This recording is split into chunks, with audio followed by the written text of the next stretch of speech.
Be me 26, working a soulless IT job at a mid-sized marketing firm. Call me Anon. Life's not bad, just beige. Got a long-term girlfriend, Chloe.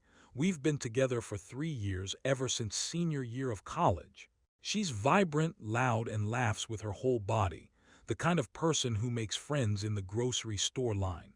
I'm the quiet one, the observer. We're supposed to be that opposites attract cliché that actually works. We have a comfortable two-bedroom apartment, a shared Netflix account, and a routine that's both comforting and slightly suffocating. Life is a flat, straight road. One Tuesday night, she comes home late from drinks with her work friends. I'm on the couch, half asleep, controller in my hand. She doesn't turn on the main light, just the small lamp by the door. She's holding something behind her back. "Close your eyes," she says, her voice shaky but excited. I do. I'm expecting a surprise six-pack of craft beer or maybe a stupid gift she saw at a novelty shop. I feel her place something small and plastic in my hand. Okay, open. It's a pregnancy test, and it's positive. My brainiac has stopped working. I look at her. She's got tears in her eyes, a terrified, hopeful smile on her face. "We're going to have a baby," she whispers. I don't know what to feel. Panic, joy. The overwhelming urge to run a diagnostic on my entire life. But I see her face, and I know what my role is.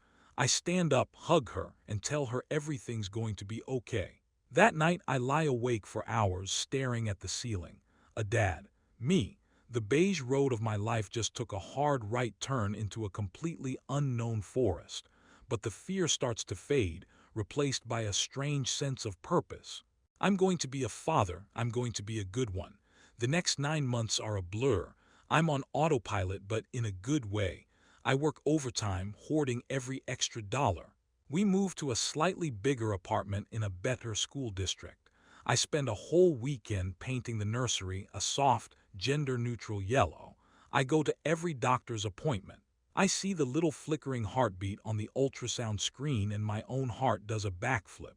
I learn how to assemble a crib without cursing more than 10 times. I read What to Expect When You're Expecting like it's a sacred text. My parents are over the moon. Her parents, who already treat me like a son, start calling me dad as a joke. For the first time in a long time, my life feels like it has a point. It's not just about me anymore. Then he's born, Leo.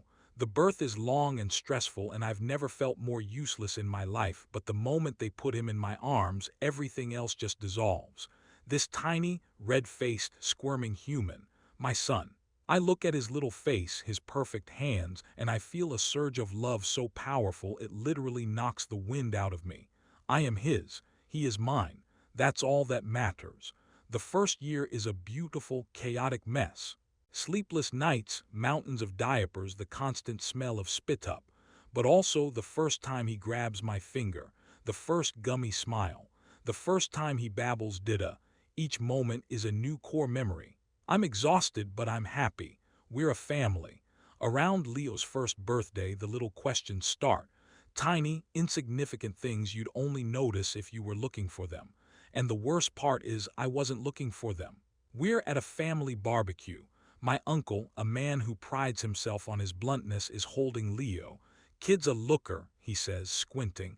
"Got those bright blue eyes. Where'd he get those?" "You and Chloe both got mud puddle brown." Chloe laughs it off.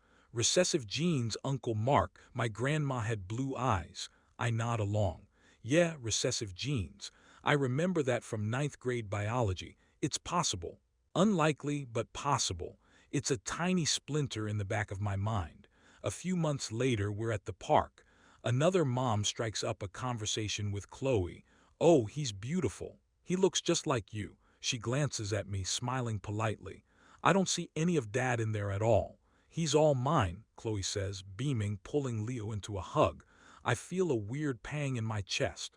I know it's just an innocent comment, but it feels like a judgment. I start looking at him more closely. Really looking. His hair is a light, almost blonde brown. Ours is dark. His nose is small and pointed. I have a Roman nose I inherited from my dad. His facial structure is delicate. He looks nothing like me, not a single feature. I feel like a piece of garbage for even thinking it. This is my son. I love him. Why am I doing this? I bring it up to Chloe once, trying to be casual. We're looking at old baby pictures of me. It's funny, I say, trying to force a laugh. Leo looks nothing like I did. Her smile tightens. Kids change as they grow up, Anon. Why are you so fixated on that? I'm not fixated, it's just an observation. Well, it's a weird one. It's like you're trying to say something. The conversation dies. The air is thick with things unsaid. I let it go. I'm just being paranoid, a stressed out new dad. Then there's Steve. Steve is Chloe's ex from right before we got together. He's now firmly in the just a friend category. A family friend, even. He's at all the parties. He's a nice enough guy. Handsome, charming, owns his own construction business. He has bright, piercing blue eyes. He loves Leo, brings him expensive gifts for his birthday, always wants to hold him. One afternoon, I come home from work early. Steve's car is in the driveway. I walk in and he's there, sitting on our couch, holding Leo with Chloe watching them, smiling. The scene is so domestic. It feels wrong. They both look up, startled. "Oh, hey," Chloe says, her voice a little too bright. "Steve was just in the neighborhood and stopped by." Steve hands Leo back to me. "He's getting big, man. Great kid." He leaves shortly after. The whole interaction feels awkward, strained. The splinter in my mind digs deeper. The doubt becomes a constant companion. It's there when I'm rocking Leo to sleep, wondering where his features came from. It's there when Chloe gets texts from Steve and angles her phone away from me. It's there when I look in the mirror and see no reflection of myself in the boy I call my son. I love him. God, I love him so much it hurts. But my mind is a traitor. It keeps replaying every weird comment, every awkward interaction, every physical trait that doesn't add up. I feel a growing distance between us. I'm still a good dad. I change diapers, I do feedings, I get up in the middle of the night, but I feel like I'm playing a role. The effortless, overwhelming love I felt at his birth is now tinged with a cold, terrifying uncertainty. I start to feel resentful and then I hate myself for it. It's not this little boy's fault. It's my fault for having these monstrous thoughts. The breaking point comes when Leo is almost 2. We're at a financial breaking point. Daycare is a killer, the new apartment is more expensive. We're fighting about money constantly. One night it boils over. A stupid argument about a credit card bill turns into a full-blown screaming match. In the middle of it, I say something like, "I'm killing myself at work for this family and it's never enough." Chloe snaps. Her face is pale with rage. "Killing yourself? You have no idea what real sacrifice is. You didn't carry him for 9 months. You didn't destroy your body to bring him into this world." She says him, not our son. "You'll never understand what it's like. He's a part of me in a way he'll never be a part of you." The words hang in the air like poison gas. I know she's just angry, saying things she doesn't mean, but it hits a nerve that's already raw and exposed. I just walk away, go into the bedroom and shut the door. The argument is over, but something has shattered. A week later, I can't take it anymore. The not knowing is eating me alive. It's a Tuesday. Chloe is at her weekly yoga class. Leo is asleep in his crib. I'm sitting at the computer, my heart pounding. I type "at home DNA paternity test" into Google. My hands are shaking as I click the link. It feels like the ultimate betrayal. I'm going behind my girlfriend's back to test the son I've raised for 2 years. I order the kit. It costs $150. The price of knowing the truth or destroying my life. The kit arrives a few days later in a discreet brown box. I hide it in the back of my closet behind a stack of old college textbooks. For 2 weeks, I can't bring myself to do it. The box sits there, radiating a dark energy. Every time I play with Leo, I feel like a Judas. He smiles at me, this innocent, beautiful boy, and I'm plotting this clinical, cold-hearted test. But the doubt won't go away. It's a cancer, and I have to cut it out. One Saturday morning, Chloe is in the shower. It's now or never. I take the kid into Leo's room. He's sitting in his playpen, chewing on a giraffe. "Hey, buddy," I say, my voice hoarse. The kit has 3 cotton swabs for him and 3 for me. He looks at me with those big blue eyes. Steve's eyes. Stop. Don't think that. I swab the inside of my cheek. My mouth is dry as dust. Now for his. This is the hard part. I distract him with the giraffe in one hand and quickly, gently, swab his cheek with the other. He barely notices. I seal the samples in the biohazard bags, put them in the prepaid envelope, and walk out of the apartment like a zombie. I drop the envelope in the mailbox at the end of the street. The moment it clatters into the box, there's no going back. The results will be emailed in 7 business days. The following week is the longest of my life. I'm a ghost. I go to work, I come home, I eat, I sleep, but I'm not really there. I'm just waiting. Every ping of my email makes my heart leap into my throat. I try to act normal around Chloe, but she can tell something is wrong. Are you okay? She asks. You seem so distant. Just stressed from work, I lie. The words taste like ash. I spend as much time with Leo as I can, trying to soak it all in, just in case. I'm memorizing the way he laughs, the feel of his small hand in mine, the weight of him on my chest when he falls asleep. I'm either torturing myself for no reason or I'm saying goodbye. I don't know which is worse. The email arrives on a Thursday afternoon. I'm at my desk at work. The subject line is simple. Your DNA test results are ready. I feel my blood run cold. I can't open it here. I grab my phone, stand up, and walk to the men's room without saying a word to my coworkers. I lock myself in a stall, my back against the cold metal door. My hands are trembling so badly I can barely unlock my phone. I open the email. I click the link. I log into the secure portal. There's a PDF document. Paternity test report. I scroll past the case numbers and the legal disclaimers. I see my name. I see child. And then I see the table. And at the bottom of the table, a single sentence in bold, black letters. The probability of paternity is 0%. Zero. The word doesn't even register at first. It's just a shape on a screen. 0%. Not 1%. Not unlikely. Zero. The floor of the bathroom stall seems to tilt. I have to put a hand against the wall to steady myself. I read the sentence again, and again, 10 times. It doesn't change. 2 years of my life. The sleepless nights, the sacrifices, the love, the worry, all of it. It was all for a child that wasn't mine. It was all a lie. I don't make a sound. I just sit there in the sterile silence of the bathroom stall, and a part of my soul quietly dies. I don't know how I drive home. It's all a blur. I walk into the apartment. Chloe is in the kitchen, humming along to the radio, chopping vegetables for dinner. Leo is in his high chair, banging a spoon on the tray.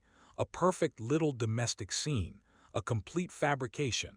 She turns around, smiling. Hey, you're home early. She sees my face and her smile vanishes. What's wrong? You look like you've seen a ghost. I can't speak. My throat is closed. I just hold up my phone and show her the screen. She leans in to look. Her eyes scan the page. I watch the color drain from her face. I see the exact moment her world shatters, just as mine did 10 minutes ago. She drops the knife. It clatters on the tile floor. She stumbles back, her hand flying to her mouth. She doesn't deny it. She doesn't scream or get angry. She just crumples. She sinks to the floor and starts to sob, a raw, ugly, gut-wrenching sound. I'm sorry, she chokes out between sobs. I'm so sorry.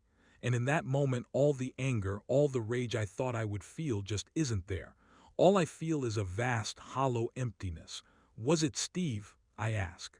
My voice is flat dead. She can't even look at me. She just nods, her body shaking. We had a bad fight. I almost broke up with her. She got drunk and went to his place.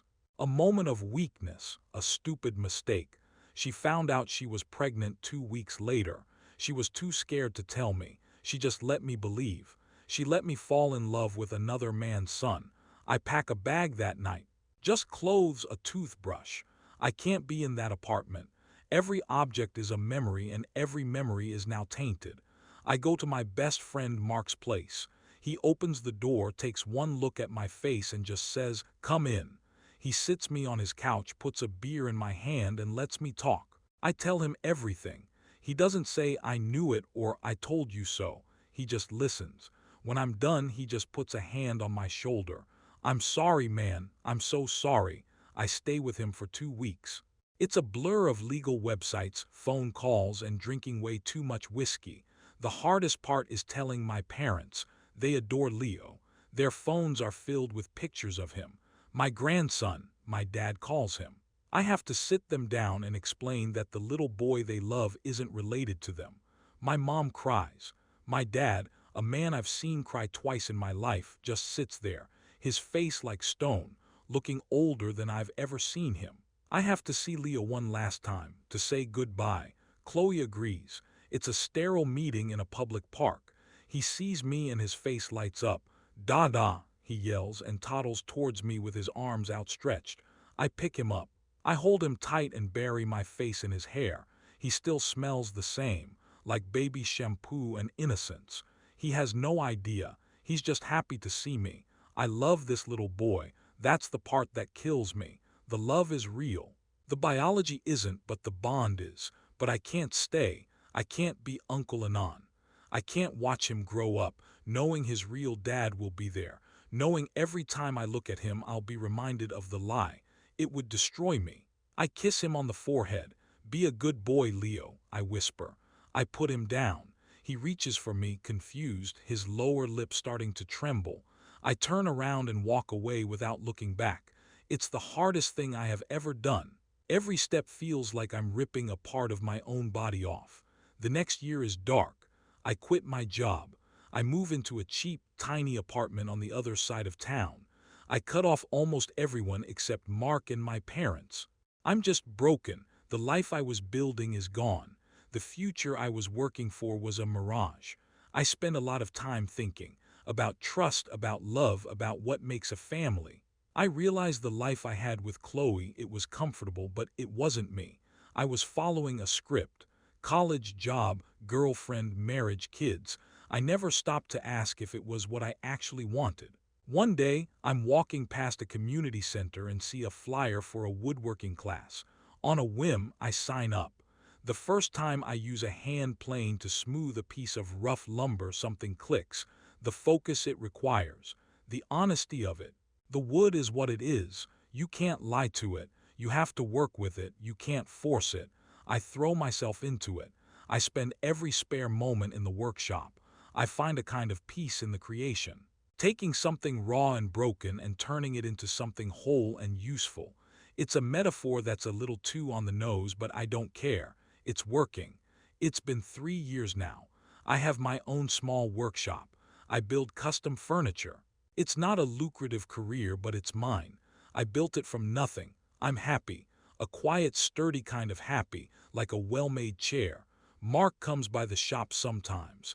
He's married now, with a little girl on the way. He never asks about Chloe or Leo. He doesn't have to. I heard through the grapevine that she and Steve are together, raising him. I hope they're happy. I hope Leo is happy. I hold no anger for him, only a distant, sad kind of love. The pain is still there. It's a scar now, not an open wound. It reminds me of what I lost, but also of what I survived. Be me 29. Own my own business. I make things with my hands, honest things. The worst day of my life was the day I learned my son wasn't mine. It was also the day my real life began. The day I stopped following the script and started writing my own story. And for that, in a strange, painful way, I'm grateful.